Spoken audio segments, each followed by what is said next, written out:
जगन्नाथपुरी मंदिर का रहस्य क्या है? पुरी का ये पौराणिक मंदिर अपने आप में काफी अलौकिक है। 800 साल से ज्यादा पुराने इस मंदिर में ऐसे ऐसे रहस्य छुपे हुए हैं जो आपको हैरान कर देंगे। भगवान जगन्नाथ मंदिर से जुड़े ऐसे कई रहस्य हैं जिस पर पूरी दुनिया के आधुनिक वैज्ञानिकों ने कई बार शोध किए, लेकिन वह इसके रहस्य को नहीं सुलझा पाए। कहा जाता है कि जब श्री कृष्ण ने अपनी देह का त्याग किया, तब उनका अंतिम संस्कार किया गया।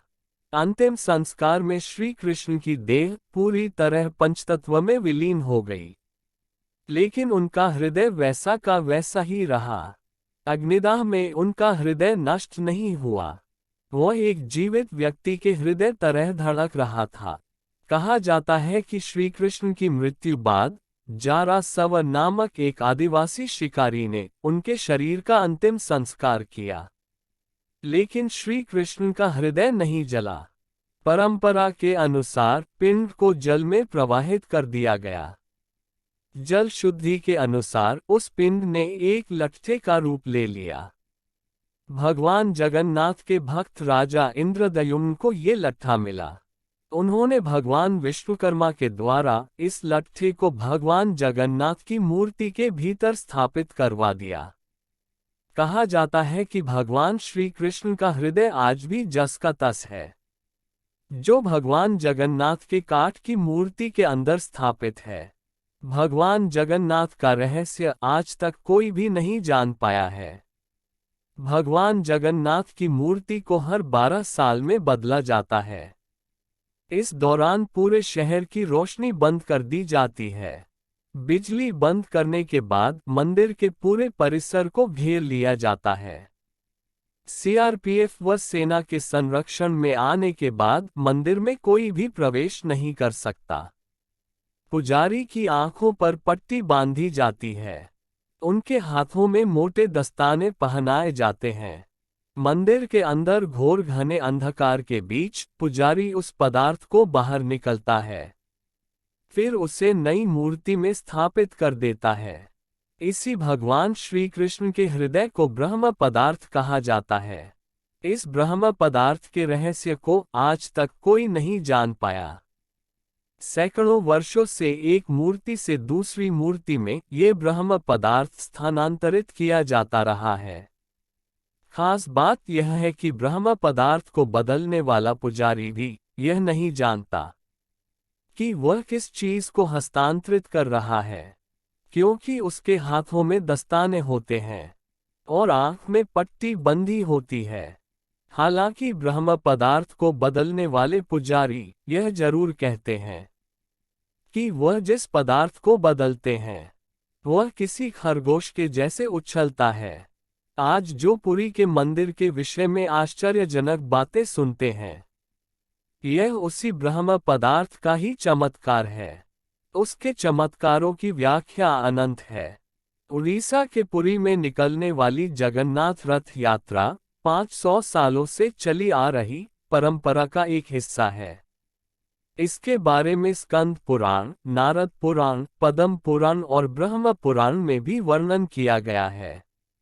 इस यात्रा का मुख्य आकर्षण हजारों लोगों द्वारा पारंपरिक वाद्य यंत्रों के बीच बड़े बड़े रथों को मोटे मोटे रस्सों से खींचना।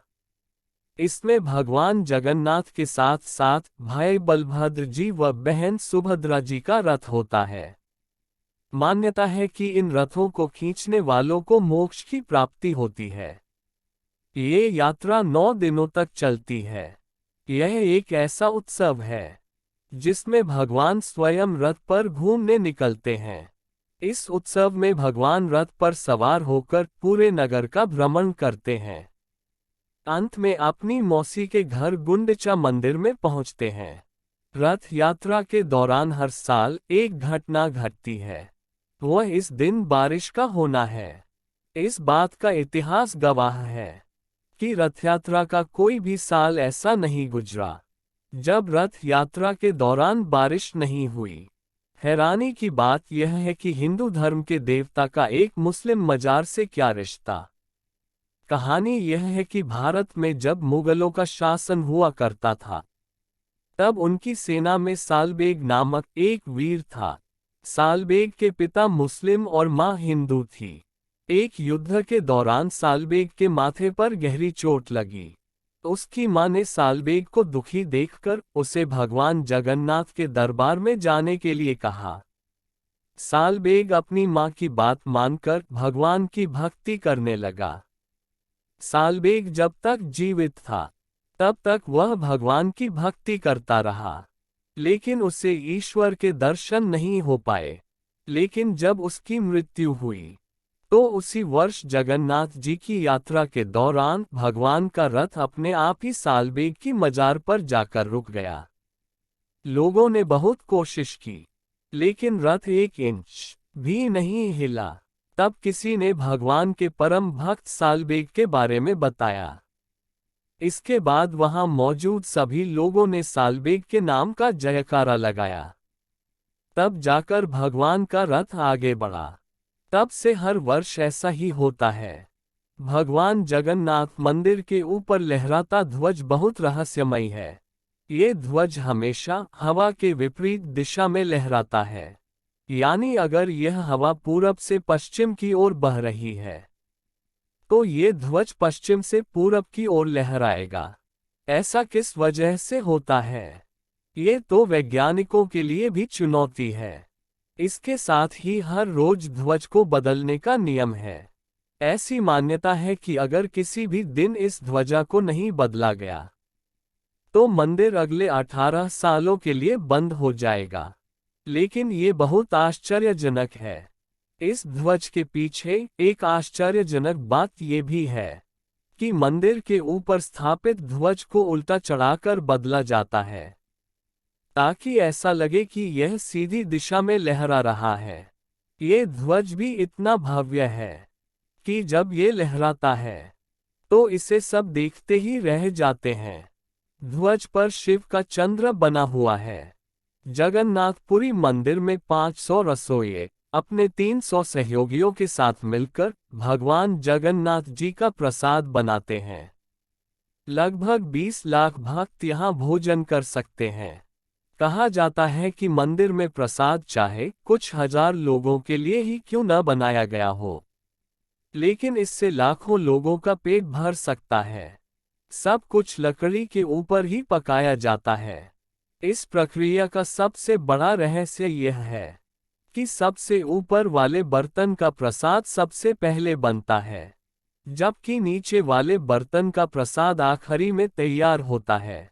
आम दिनों में हवा समुद्र से जमीन की ओर आती है। शाम के दौरान इसके विपरीत आती है, लेकिन पुरी में इसका उल्टा होता है। अधिकतर समुद्री तटों पर आमतौर पर हवा समुद्र से जमीन की ओर आती है, लेकिन यहाँ हवा समुद्र से जमीन की ओर जाती है। मंदिर के सिंह द्वार में पहला कदम रखते ही आप समुंदर से उठने वाली किसी भी आवाज को नहीं सुन सकते, लेकिन जैसे ही आप बाहर कदम रखेंगे, आपको समंदर की आवाज साफ सुनाई देगी। शाम के वक्त इसे अच्छे तरीके से अनुभव किया जा सकता है।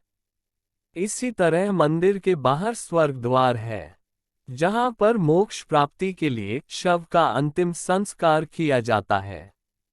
लेकिन जब आप मंदिर से बाहर निकलेंगे, तभी आपको लाशों के जलने की गंध महसूस होगी। ये दुनिया का सबसे भव्य और ऊंचा मंदिर है। यह मंदिर 4 लाख वर्ग फुट में फैला हुआ है। इसकी ऊंचाई लगभग 214 फुट है। मंदिर के पास खड़े रहकर इसका गुंबद देख पाना असंभव है। इसकी छाया में एक गहरा राज छुपा है। इस गुंबद की छाया दिन के किसी भी समय अदृश्य ही रहती है, यानी इसकी छाया कभी दिखाई नहीं देती। हमारे पूर्वज कितने बड़े इंजीनियर रहे होंगे, जो इस मंदिर के उदाहरण से ही समझा जा सकता है। पुरी के मंदिर का ये भव्य रूप 7वीं सदी में बनाया गया था। जगन्नाथपुरी के मंदिर की गुंबद के ऊपर सुदर्शन चक्र लगा है।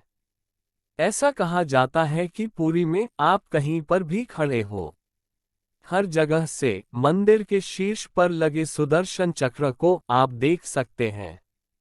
इस चक्र की बनावट इतनी अद्भुत है कि आपको किसी भी दिशा से देखने पर लगता है कि सुदर्शन चक्र आपके सामने ही है, यानी यह हमेशा सामने ही दिखाई देता है। इसे नीलचक्र भी कहा जाता है। यह अष्टधातु से बना है। इसे बेहद पवित्र माना जाता है। मंदिर के ऊपर गुंबद के आसपास अब तक किसी भी पक्षी को उड़ते हुए नहीं देखा गया है। इसके ऊपर से विमान नहीं उड़ाया जा सकता। अगर मंदिर के शिखर के पास कोई विमान आता भी है तो उसका रास्ता अपने आप ही बदल जाता है। मंदिर के शिखर के पास पक्षी उड़ते हुए नजर नहीं आते हैं। जबकि देखा गया है कि भारत के अधिकतर मंदिरों की गुंबद पर पक्षी बैठ जाते हैं या आसपास उड़ते हुए नजर आते हैं।